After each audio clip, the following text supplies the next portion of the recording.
আধুনিক আফ্রিকার রাজনীতিতে নতুন বিপ্লবের সুর বাজাচ্ছেন বুর্কিনা ফাসোর তরুণ সেনানায়ক ক্যাপ্টেন ইব্রাহিম ট্রাওরে।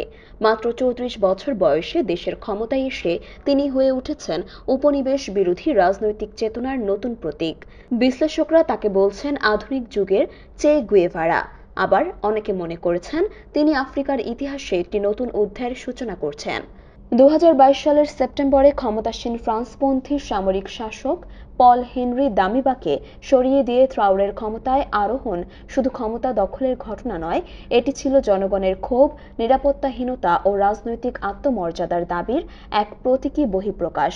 তার এই উত্থান নতুন করে ফিরিয়ে এনেছে টমাস সাঙ্কারার বিপ্লবী চেতনা, জাতীয় স্বনির্ভরতা, সামাজিক ন্যায়বিচার, নারী স্বাধীনতা এবং উপনিবেশ বিরোধিতা। ট্রাওরের নেতৃত্বে বুর্কিনা ফাসো শুধু ফ্রান্সের সামরিক উপস্থিতির অবসান ঘটায়নি, বরং সাহেল অঞ্চলের মালি ও নাইজারের সঙ্গে একত্রে হয়ে ফ্রান্স বিরোধী অলিয়স দে জেতা দু সাহেলে জোট গঠন করেছে।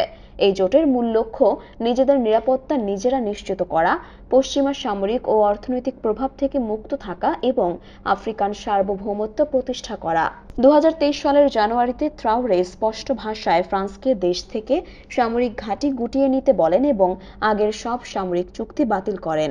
এই পদক্ষেপ সাহসিকতা এবং রাজনৈতিক দৃঢ়তার এক বড় দৃষ্টান্ত হয়ে দাঁড়ায়। তবে কেবল সামরিক শক্তিই নয়, ট্রাওরে সাধারণ মানুষকে সম্পৃক্ত করে ভলান্টিয়ার মিলিশিয়া গঠনের মাধ্যমে দেশীয় নিরাপত্তা ব্যবস্থাকে এক নতুন দৃষ্টিকোণে নিয়ে গেছেন। এর মাধ্যমে তরুণ প্রজন্মের মধ্যে একটি বিপ্লবী চেতনার উত্থান ঘটছে।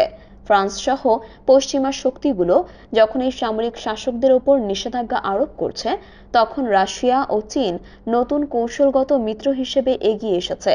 যদিও এতে প্রশ্ন উঠেছে, নতুন মিত্ররা কি সত্যি স্বাধীনতা দেবে, নাকি এটি হবে আধিপত্যের নতুন রূপ। ট্রাওরের মতো নেতারা এখন কেবল একজন শাসক নন, বরং আফ্রিকার তরুণদের নতুন স্বপ্ন, নিরাপত্তা এবং মর্যাদার প্রতিনিধিতে পরিণত হয়েছেন।